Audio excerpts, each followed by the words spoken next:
اس سارے سینیریو میں کانسٹیٹیوشن بنانے کا عمل اب خطرے میں پڑ گیا۔ اسمبلی کا بائیکاٹ ختم کروانے کے لیے ذوالفقار علی بھٹو نے اپوزیشن سے مذاکرات پھر شروع کر دیے۔ حیرت انگیز طور پر پریزیڈنٹ بھٹو نے محض چند روز میں اپنے سیاسی مخالفین کو قائل کر لیا۔ حزب اختلاف کی جماعتیں بائیکاٹ ختم کر کے پارلیمنٹ میں لوٹ آئیں، حتیٰ کہ نیب بھی واپس آ گئی۔ آئین کی منظوری تک اپوزیشن اور حکمران جماعت میں ایک عارضی صلح ہو گئی۔ اس صلح کے بدلے میں پریزیڈنٹ بھٹو نے آئین کی نیٹی گریٹیز میں، اس کی ڈیٹیلز میں جہاں کہیں اختلاف آیا وہاں اپوزیشن کی رائے کو تسلیم کر لیا۔ 10 اپریل 1973 وہ تاریخی دن تھا جس دن آخر کار پاکستان کا آئین منظور ہو گیا۔ اس روز 146 میں سے 128 ممبرز اسمبلی میں موجود تھے اور ان 128 میں سے 125 نے آئین کے حق میں ووٹ دے دیا۔ یوں تقریباً متفقہ طور پر آئین کی منظوری ہو گئی۔ یہ طے کیا گیا کہ آئین 14 اگست کو یعنی پاکستان کے یوم آزادی پر نافذ ہوگا۔ اس سے 2 دن پہلے 12 اگست کو قومی اسمبلی نے مسٹر بھٹو کو پرائم منسٹر منتخب کر لیا، جبکہ اسپیکر قومی اسمبلی فضل الہی چودھری کو پاکستان کا صدر بنا دیا گیا۔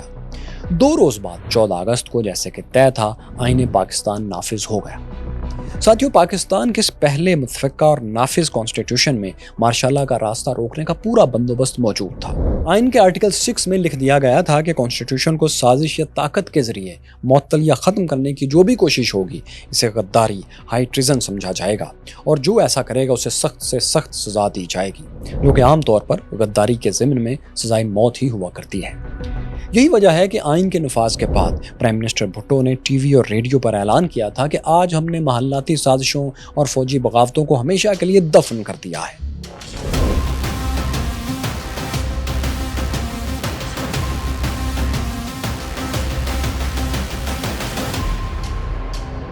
آئین کی تیاری کے علاوہ ذوالفقار علی بھٹو کی ایک بہت بڑی کامیابی یہ تھی کہ انہوں نے مسلم دنیا میں پاکستان کی ساکھ کو بہتر بنایا۔ 73 کی عرب اسرائیل جنگ میں انہوں نے شام میں پاکستانی پائلٹس بھیجے۔ ان پائلٹس نے کچھ اسرائیلی طیاروں کو مار گرایا تھا۔ اگلے برس فروری 74 میں زید بھٹو کی کوششوں سے پاکستان میں مسلم ممالک کی سربراہی کانفرنس بھی ہوئی۔ یہ کانفرنس مسلم ممالک کی تنظیم OIC کے پلیٹ فارم سے منعقد کی گئی تھی اور اسے سیکنڈ اسلامک سمٹ کا نام دیا گیا تھا۔ پہلا اسلامک سمٹ 1969 میں مراکش کے دارالحکومت رباط میں منعقد ہو چکا تھا۔ لاہور میں منعقدہ دوسرے سمٹ میں 38 مسلم ممالک شریک ہوئے تھے۔ ان میں سعودی عرب کے حکمران شاہ فیصل اور لیبیا کے کرنل معمر قذافی بھی شامل تھے۔ کانسٹیٹیوشن کی تیاری اور لاہور میں عالمی اسلامی کانفرنس نے بھٹو کی عوامی مقبولیت آسمان پر پہنچا دی تھی۔ مشرقی پاکستان کے الگ ہونے پر جو بے یقینی پورے ملک میں موجود تھی وہ ختم ہو چکی تھی۔ اب لگنے لگا تھا کہ پاکستان قائم رہے گا، لیکن ان کامیابیوں کے ساتھ ہی اپوزیشن اور حکومت کی عارضی صلح ختم ہو گئی۔ ذوالفقار علی بھٹو نے اپنے مخالفین سے نمٹنے اور سیاسی فائدوں کے لیے آئین میں ہر ممکنہ تبدیلی بھی شروع کر دی۔ کانسٹیٹیوشن میں شہریوں کے بنیادی حقوق، فنڈامنٹل رائٹس کے متعلق جو حصہ تھا اسے عارضی طور پر انہوں نے معطل کر دیا۔ آئین کا یہ حصہ کسی بھی شہری کو مقدمہ چلائے بغیر قید رکھنے سے روکتا تھا اور اسے فیئر ٹرائل کا حق دیتا تھا۔ اسے معطل کرنے سے حکومت کو یہ اختیار مل گیا تھا کہ وہ اپنے مخالفین کو مقدمات چلائے بغیر جب تک چاہے قید رکھ سکتی تھی۔ آئین سازی کے اگلے برس اپریل 74 ہی میں پہلی آئینی ترمیم ہوئی۔ اس ترمیم کے وقت پاکستان بنگلہ دیش کو تسلیم کر چکا تھا، اس لیے ترمیم کے ذریعے مشرقی پاکستان کا ذکر جو پہلے آئین میں شامل تھا اسے ختم کر دیا گیا۔ لیکن پہلی ترمیم یہیں پر مکمل نہیں ہوئی، بلکہ اس میں آئین کے آرٹیکل 17 کو بھی بدل دیا گیا۔ اس تبدیلی کے ذریعے حکومت کو یہ اختیار مل گیا کہ وہ کسی بھی سیاسی جماعت پر الزام لگا سکتی تھی کہ وہ پاکستان کی خود مختاری اور سالمیت کے خلاف کام کر رہی ہے۔ پھر اس جماعت پر پابندی لگا کر اس کے فنڈز اور پراپرٹی ضبط کرنا آسان تھا۔ تاہم اس امینڈمنٹ میں سپریم کورٹ کے پاس یہ پاور رکھی گئی تھی کہ وہ حکومتی کارروائی کو کالعدم قرار دے کر سیاسی جماعت کو بحال کر سکتی ہے۔ اسی سال ستمبر میں دوسری ترمیم کے ذریعے قادیانیوں کو غیر مسلم قرار دے دیا گیا۔ یہ ایک پاپولر موو تھی۔ اس ترمیم نے زید بھٹو کو مذہبی سیاسی سوچ رکھنے والوں کا بھی ہیرو بنا دیا۔ ساتھیوں، پرائم منسٹر بھٹو نے اپنے دور حکومت میں کل 7 کانسٹیٹیوشنل امینڈمنٹس کی۔ ان آئینی ترامیم اور مختلف قوانین سے بھٹو حکومت نے اپنے مخالفین کے خلاف کارروائیوں کے لیے قانونی جواز تراش لیے تھے۔ اس کے بعد اپوزیشن جماعتوں خاص طور پر نیب کے خلاف کریک ڈاؤن تیز ہو گیا۔ اسی کریک ڈاؤن کی وجہ سے نیب کے بہت سے لوگ بھی عدم تشدد کا اپنا راستہ چھوڑ کر تشدد، وائلنس کی باتیں کرنے لگے تھے۔ پارٹی کے رہنما اجمل خٹک تو پاکستان سے فرار ہو کر افغانستان چلے گئے تھے۔ وہ کہتے تھے کہ میں افغانستان سے ٹینکوں پر بیٹھ کر پاکستان آؤں گا، یعنی ماڈرن احمد شاہ ابدالی بن کر پاکستان فتح کروں گا۔ اس کے علاوہ صوبہ سرحد میں بم دھماکے بھی ہونے لگے تھے۔ 8 فروری 1975 کے روز پشاور یونیورسٹی میں ایک بم دھماکہ ہوا۔ اس دھماکے میں صوبہ سرحد کے وزیر داخلہ حیات شیرپاؤ ہلاک ہو گئے۔ ذوالفقار علی بھٹو اس وقت امریکہ میں تھے۔ وہ فوراً وطن واپس پہنچے اور آتے ہی سخت ایکشن لیا۔ انہوں نے اس دھماکے کا الزام نیب پر لگایا اور پارٹی بین کر دی۔ نیب کے تمام اثاثے بھی ضبط کر لیے گئے۔ سرحد اور بلوچستان میں پارٹی کے تمام مرکزی لیڈرز کو جیلوں میں ڈال دیا گیا۔ اس کارروائی میں باچا خان کو بھی گرفتار کر کے ایک ریسٹ ہاؤس میں نظر بند رکھا گیا تھا، تاہم ان کے بڑھاپے کو سامنے رکھتے ہوئے انہیں جلد ہی آزاد کر دیا گیا۔ نیب کے سربراہ ولی خان، بلوچستان کے سابق وزیر اعلیٰ عطا اللہ مینگل اور سابق گورنر غوث بخش بزنجو بھی گرفتار ہوئے۔ حکومت نے سپریم کورٹ میں ایک ریفرنس دائر کیا۔ اس ریفرنس میں کہا گیا کہ نیب آزاد پختونستان اور گریٹر بلوچستان کے لیے کام کر رہی ہے۔ یہ لوگ اور یہ جماعت نظریہ پاکستان پر یقین نہیں رکھتی اور دہشت گردی میں ملوث ہے، اس لیے اس پر پابندی برقرار رکھی جائے۔ آپ جان چکے ہیں کہ سپریم کورٹ اس پابندی کو کالعدم کر سکتی تھی، اسی لیے حکومت نے یہ ریفرنس دائر کیا تھا تاکہ اپنے فیصلے پر عدالت کی مہر لگوائی جا سکے۔ اس ریفرنس کی سماعت چیف جسٹس حمود الرحمان کی سربراہی میں 4 رکنی بینچ نے کی۔ یہ وہی جج ہیں جنہوں نے 71 وار کی تحقیقاتی رپورٹ تیار کی تھی، جسے انہی کے نام پر حمود الرحمان کمیشن رپورٹ کہا جاتا ہے۔ اس رپورٹ کا کچھ حصہ ہم نے اپنی 71 کی اس سیریز میں آپ کے سامنے رکھا تھا۔ اس ویڈیو کے بعد آپ اس لنک پر کلک کر کے اسے دیکھ بھی سکتے ہیں۔ تو بہرحال ساتھیوں، سپریم کورٹ میں نیب ریفرنس کی سماعت کے دوران پارٹی کے رہنما بھی عدالت میں پیش ہوئے۔ ولی خان نے عدالت میں اپنا 139 پیجز کا بیان جمع کروایا۔ اس بیان میں انہوں نے لکھا تھا کہ میں 6000 سال سے پختون، 1000 سال سے مسلمان اور 27 سال سے پاکستانی ہوں۔ انہوں نے پاکستان کے ساتھ مکمل وفاداری اور اس کی جغرافیائی سرحدوں پر مکمل یقین کا اظہار کیا۔ انہوں نے لکھا کہ میں جمہوریت پر یقین رکھتا ہوں اور ملک کو بھٹو کی آمریت سے بچانے کے لیے دراصل کام کر رہا ہوں۔ وزیر اعظم بھٹو ملک کو 1 مین اسٹیٹ بنانے کی راہ پر گامزن ہے، یہ انہوں نے کہا۔ عبدالولی خان نے عدالت میں تاریخی جملے تو کہہ دیے، لیکن وہ مقدمہ نہیں جیت سکے۔ 23 اکتوبر 1975 کے روز سپریم کورٹ نے نیب پر پابندی کے حکومتی فیصلے کو درست قرار دے دیا اور اس فیصلے کی توثیق کر دی۔ سپریم کورٹ کے فیصلے کے بعد مارچ 76 میں حیدرآباد جیل میں ولی خان سمیت نیب کے 55 رہنماؤں کے خلاف بغاوت کا مقدمہ شروع ہوا۔ مقدمے کی سماعت جیل میں ہی ایک خصوصی ٹرائبیونل کیا کرتا تھا۔ یہ ایک بے معنی سا مقدمہ تھا ساتھیوں، سیاسی مقدمہ تھا، اسی لیے بھٹو کے پورے دور حکومت میں یہ بے نتیجہ ہی چلتا رہا۔ اسے آخر کار پھر جنرل ضیاء الحق نے مارشل لا لگانے کے بعد ختم کر دیا تھا۔ صوبہ سرحد میں نیب کے خلاف کارروائیوں کے علاوہ بلوچستان میں بھی فوجی آپریشن تیز ہو گیا۔ صدر راج نافذ کرنے کے بعد بھٹو حکومت نے صوبے میں مزید فوج بھیج دی تھی۔ پاک فوج کی مری اور مینگل قبائل کے جنگجوؤں سے شدید جھڑپیں بھی ہو رہی تھیں۔ اس آپریشن میں پاکستان کو ایران سے بھی بھرپور مدد ملتی تھی۔ ایرانی حکومت سمجھتی تھی کہ پاکستان میں باغی بلوچ اگر کامیاب ہو گئے تو ایران کا وہ صوبہ جہاں بلوچ آباد ہیں یعنی سیستان بلوچستان، وہ بھی خطرے میں پڑ جائے گا۔ اس لیے شاہ ایران نے غالباً 30 کوبرا ہیلی کاپٹرز 30 ہیلی کاپٹرز پاکستان بھیجے تھے۔ ان ہیلی کاپٹرز نے پاک فضائیہ کے ساتھ مل کر بلوچ علاقے چمالانگ میں باغیوں کے خلاف کارروائیاں کی تھیں۔ ایرانی ہیلی کاپٹرز کی بمباری سے مری قبیلے کے سینکڑوں جنگجو ہلاک ہوئے تھے۔ بلوچستان آپریشن کی ایک خاص بات جسے بہت کم لوگ جانتے ہیں وہ یہ ہے کہ بلوچستان آپریشن کے خلاف پنجاب میں بھی آوازیں اٹھ رہی تھیں۔ کچھ پنجابی تو بلوچوں سے مل کر حکومت سے لڑنے کے لیے بھی وہاں گئے تھے۔ ان میں پاکستان کے مشہور صحافی نجم سیٹھی بھی شامل تھے۔ وہ اپنے کچھ کمیونسٹ ساتھیوں کے ساتھ بلوچستان پہنچے اور جنگجوؤں کے شانہ بشانہ لڑائی میں شریک بھی ہوئے۔ 1975 میں وہ گرفتار کر لیے گئے۔ 3 سال قید میں رکھے جانے کے بعد انہیں 1978 میں تب رہا کیا گیا جب بھٹو حکومت ختم ہو چکی تھی۔ ساتھیوں، اس آپریشن کے دوران نواب اکبر بگٹی، جنہیں پی ایم بھٹو نے گورنر بلوچستان تعینات کر دیا تھا، وہ بھی ریزائن کر گئے۔ اس کی وجہ یہ تھی کہ لوگ انہیں بھٹو کا ایجنٹ سمجھ کر ان سے نفرت کرنے لگے تھے۔ سابق گورنر بلوچستان غوث بخش بزنجو نے تو کہا تھا کہ بلوچستان میں لوگ سب سے زیادہ اگر کسی سے نفرت کرتے ہیں تو وہ بھٹو نہیں، وہ اکبر بگٹی ہے۔ بلوچستان آپریشن کا ایک دردناک واقعہ یہ تھا کہ سابق وزیر اعلیٰ سردار عطا اللہ مینگل کے 19 سالہ بیٹے اسد اللہ مینگل کو ان کے ایک دوست احمد شاہ کرد کے ساتھ کراچی سے اغوا کر لیا گیا۔ ذوالفقار علی بھٹو نے اپنی کتاب رومرز اینڈ ریئلٹی، جو کہ انہوں نے برسوں بعد راولپنڈی ڈسٹرکٹ جیل میں لکھی تھی، اس میں یہ واقعہ تفصیل سے بیان کیا ہے۔ اس کتاب کا ترجمہ الطاف احمد قریشی نے افواہ اور حقیقت کے نام سے کر رکھا ہے۔ ذوالفقار علی بھٹو نے لکھا کہ army chief general tikka Khan نے مجھے بتایا تھا کہ اسد اللہ مینگل اور احمد شاہ کرد کو SSG کمانڈوز نے اغوا کیا تھا۔ وہ انہیں کوئٹہ لے جا کر ان سے بلوچ علیحدگی پسندوں کے بارے میں معلومات حاصل کرنا چاہتے تھے۔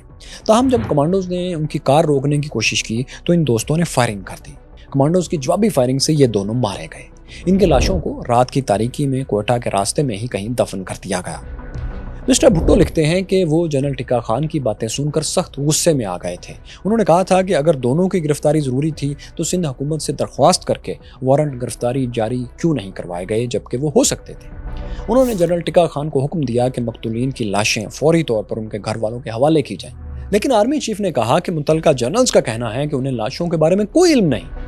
بھٹو لکھتے ہیں کہ متعلقہ افسروں کا مشورہ تھا کہ حکومت ان دونوں دوستوں کے بارے میں لا علمی کا اظہار کر دے، یہ کہا جائے کہ ہو سکتا ہے یہ لوگ افغانستان چلے گئے ہوں، وہاں پکڑے گئے ہوں۔ تاہم پرائم منسٹر بھٹو نے ایسا کچھ بھی کہنے سے انکار کر دیا۔ اس کی وجہ یہ تھی کہ دونوں دوستوں کی کار مل گئی تھی جس میں خون کے دھبے بھی تھے۔ ذوالفقار علی بھٹو نے لکھا کہ لوگ بالکل نہیں مانیں گے، خاص طور پر اس گاڑی کو دیکھنے کے بعد کہ یہ دونوں دوست خود افغانستان گئے تھے۔ مسٹر بھٹو خود کو اس واقعے سے برذمہ قرار دیتے ہوئے لکھتے ہیں کہ نوجوانوں کا بہیمانہ قتل جنرلز کے حکم پر ہوا تھا، جبکہ بطور پرائم منسٹر انہیں اس کی کوئی خبر نہیں تھی۔ بھٹو کتنا سچ بول رہے تھے یہ تو ہم نہیں کہہ سکتے، لیکن یہ حقیقت ہے کہ اسد اللہ مینگل کی گمشدگی آج بھی ایک معمہ ہے۔ انہیں جبری طور پر لاپتہ ہونے والا پہلا بلوچ نوجوان سمجھا جاتا ہے۔ بلوچستان میں آرمی آپریشن 1978 میں پھر ختم ہوا۔ اس میں 3000 سے زائد سولجرز اور 5300 بلوچ ملیٹنٹس مارے گئے۔ کہا جاتا ہے کہ ہزاروں سویلینز بھی اس دوران کراس فائر میں مارے گئے۔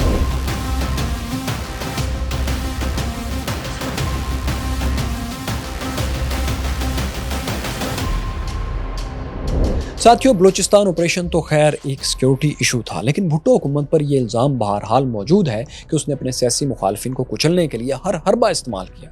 اس کے لیے پرائم منسٹر کے پاس 3 ہتھیار تھے۔ پہلا ہتھیار انٹیلیجنس بیورو تھی جو دوسری جماعتوں کی جاسوسی کیا کرتی تھی۔ دوسرا ہتھیار خفیہ ایجنسی ISI تھی جس میں پولیٹیکل ونگ قائم کر کے اسے سیاسی مخالفین کے خلاف ایکٹیو کیا گیا تھا۔ یہ ونگ پھر 2008 میں پیپلز پارٹی ہی کی حکومت نے سرکاری طور پر ختم بھی کر دیا تھا، لیکن سچ بات بتائیں تو غیر اعلانیہ طور پر یہ سیل آج بھی قائم ہے۔ تو خیر، بھٹو حکومت کا تیسرا اور سب سے خطرناک ہتھیار فیڈرل سیکیورٹی فورس FSF تھی۔ یہ فورس بھٹو حکومت نے 72 میں قائم کی تھی۔ اس میں 15,000 جوان شامل تھے، جن میں بڑی تعداد پیپلز پارٹی کے ورکرز کی تھی، جالوں کی تھی۔ بظاہر یہ فورس حکومت کو سیکیورٹی معاملات میں مدد دینے کے لیے تھی، لیکن الزام ہے کہ اس کا اصل کام وزیر اعظم بھٹو کے مخالفین کو سبق سکھانا تھا۔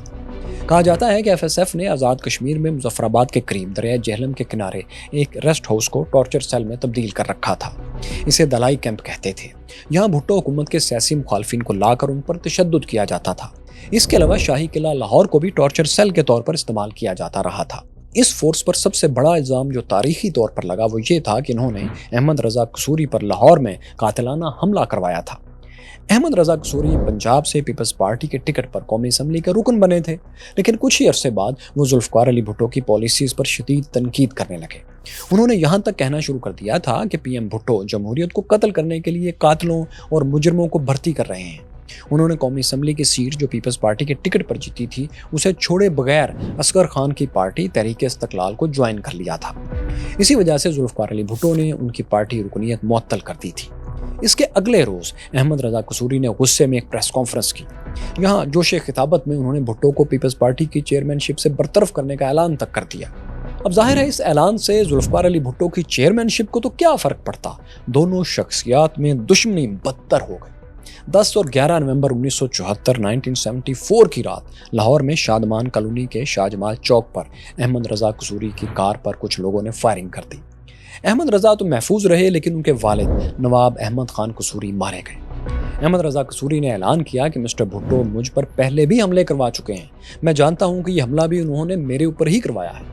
پھر انہوں نے کسی طرح پولیس پر دباؤ ڈال کر اپنے والد کے قتل کا مقدمہ پرائم منسٹر بھٹو کے خلاف درج کروا لیا۔ کچھ دن بعد وہ ایک بوتل لے کر پارلیمنٹ میں آئے اور انہوں نے کہا کہ اس میں ان کے والد کا خون ہے۔ ان کے پاس ایک خون آلود قمیض بھی تھی اور انہوں نے کہا کہ یہ ان کے والد کی قمیض ہے۔